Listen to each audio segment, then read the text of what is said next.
brand strategist in Nigeria, sent out a tweet claiming new limits on US dollar cash deposits have been placed on domiciliary accounts in Nigeria. Samuel Otiba tweeted, "You can't deposit more than $5,000 into your dom account every month, except you're making electronic transfers, exceptions for oil and gas companies, and payment to government accounts." Rise TV investigations with CBN officials and deposit money banks in Nigeria have confirmed these limits. Olayemi, who is an analyst with ARM Securities, joins us now to discuss further. Olamofe, good morning to you. Thank you so much for joining us. Thank you so much for having me. Yeah, so these cash limits with respect to USD deposits. We had exclusive, investigations. Spoke with senior CBN officials, also deposit money banks. The argument here is that one, Nigerians shouldn't be hoarding dollars in dom accounts, right?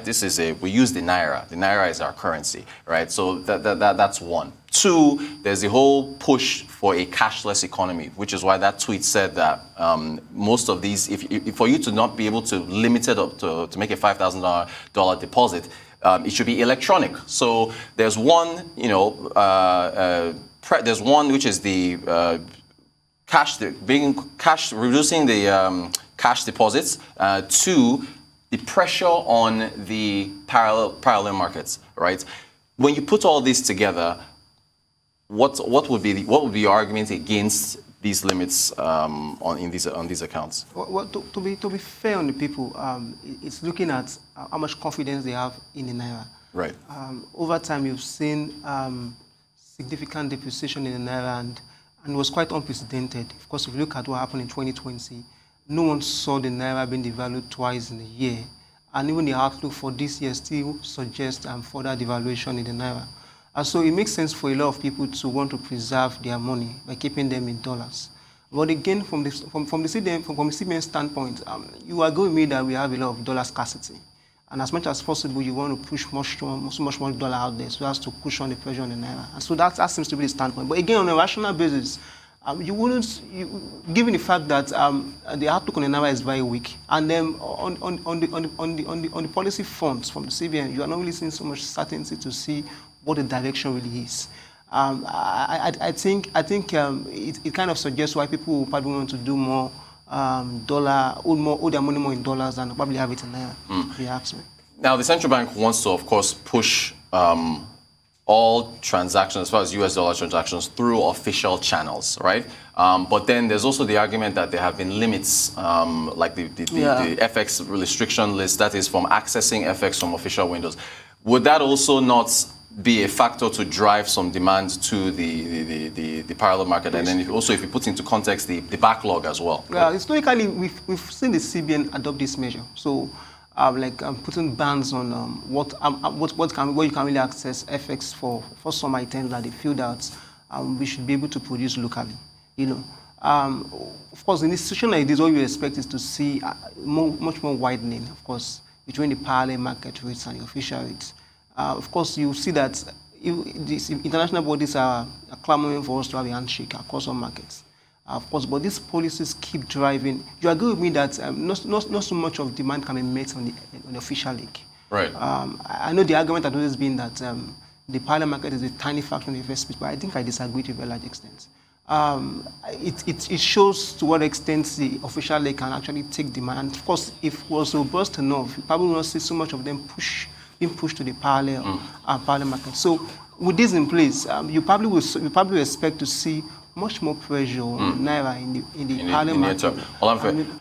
Now, no official word, of course. This is just from our investigations here, looking at these limits on US dollar cash deposits on dom accounts. So I think we were talking, before we went to the Queen's speech, we were talking about, I guess it was the backlog of FX, and I guess the official channels, the central bank wanting all US dollar transactions to go through official channels, but then the complications of the backlog and demand being pushed to the parallel market. So carry on, please. Yeah, so we were talking about, so I was mentioning to what extent it's going to impact on the disparity between the parallel market rates and the official rates.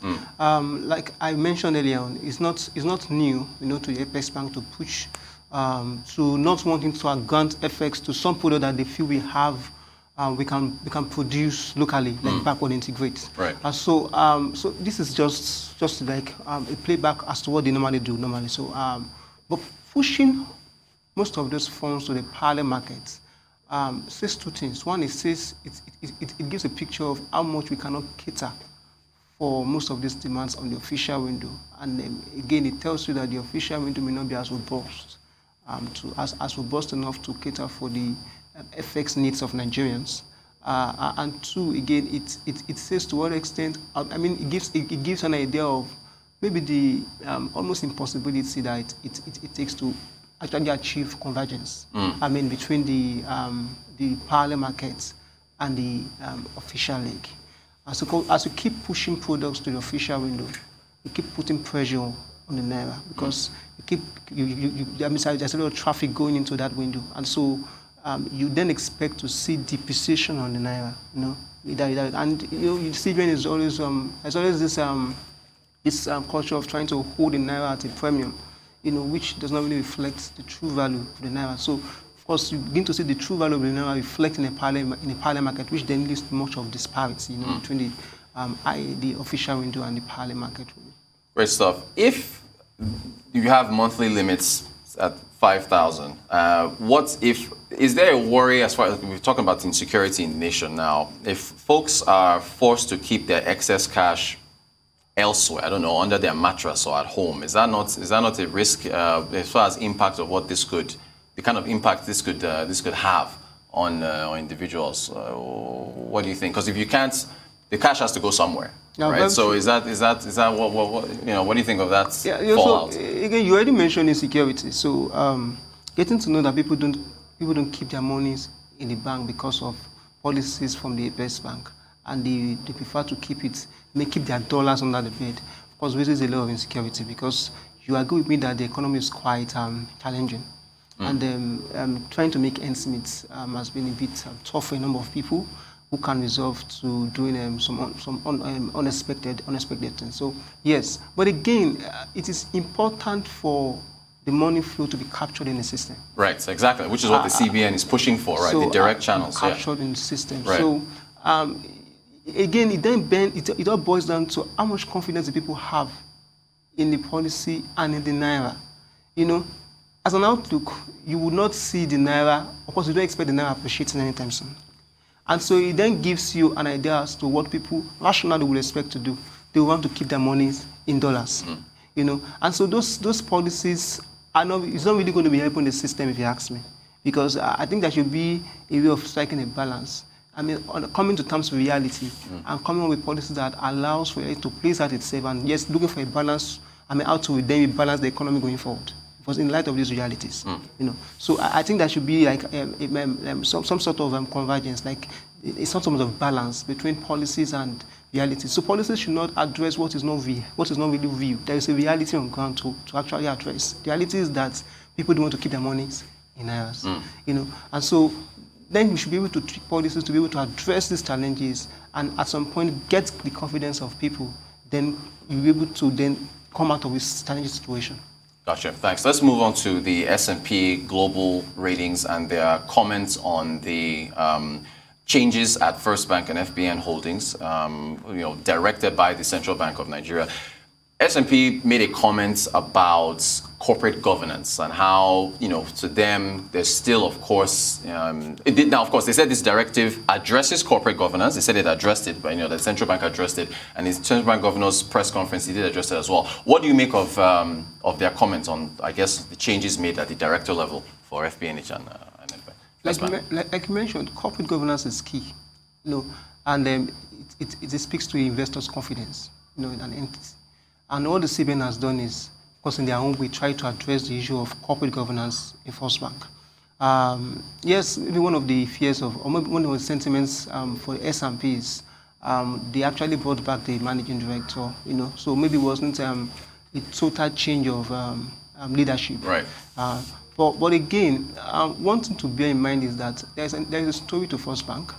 If you go back to what has happened in 2016, the bank had some challenges. One is the non-performing loans, at very high levels because we're so exposed to the oil and gas space. and because of the oil price crash, we saw that affected their performance. But looking at the numbers now, you will have seen some sort of improvement. So again, if you go by what has played out historically, you will not really doubt to what extent the CBN is trying to stiffen or maybe solidify corporate governance in First Bank. Maybe a lot of things are left unsaid, but again, if you look at the market reaction hasn't really been negative as it is. If you see the day it was announced, you will expect that the bank should close negative, but it actually closed flat. And even I think the day after it gained. That was quite interesting. Right. So in the follow-up after the decision was made. I think it's understandable that the S&P, on the back of not seeing a total change of leadership, they want to come down with it down. But again, I think going forward, I think there will be reasons for them to actually re-rate the bank.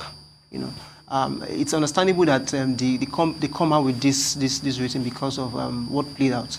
But as they start to see this feed into performance, maybe and reflects on the banking operation as a whole, then you probably will see them with it. I think it's just a normal thing to see them come up with a new rating, but I think it's more like a wait and see approach. Right. Yeah. Exactly. And again, as you've mentioned, those capital adequacy ratio is above the threshold, 17%. Threshold is 15%. Yeah. Non-performing loans was about 23-24% back in 2016. It's now at 7.7. So things have improved at First Bank. Eto, the ports. Let's take to the ports now, and the this day newspaper investigation. Like it's right here on the front page. The human factor and corruption at the ports, superseding technology that was supposed to allow the tankers and so on to be streamlined. Yeah. It's do we lose hope at this point, Olamofe? What is the what do we say about the ports? Because this is an integral piece of Nigeria's economy, considering the flow in and out of goods and services, imports and exports. What's your take? So the truth is, like you already mentioned, the Apapa port is very crucial because majority of what goes to the manufacturing or the manufacturing for companies actually passes through that port. How much they are able to process it, how much they are able to allow for transparency is very key to businesses. It speaks to not just the ports, it then starts to speak to corporate performance, it speaks to the economy as a whole. So it's very important, like you rightly mentioned. But again, looking at it critically, I think the Apapa issue will go beyond just having the right strategy. It's one thing to have the right strategy, like you said, we have the electronic call-up system, which is supposed to allow for seamless processing and operations in the Apapa terminal. But there's a need for us to have also the willingness to allow that strategy work. So I wouldn't think that the Eto as it is not good. The strategy doesn't work. It works. It's a strategy that is if you're looking at what makes it up, looking at the framework, it is expected to work.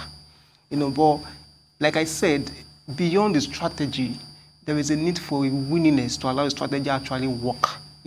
I think that's the case for the Apapa terminal. And that is not just the Apapa story. Right, it spreads across. It spreads across everything. Yeah. There is this thing I normally hear: Nigerians are good on paper. We know when it comes to implementation. But implementation is very important. Right. So this is the same thing playing out in the Apapa terminal. This is the same. This is the same thing playing out on all facets, of our economy. And so the willingness to allow the strategy work is what is key beyond the strategy itself.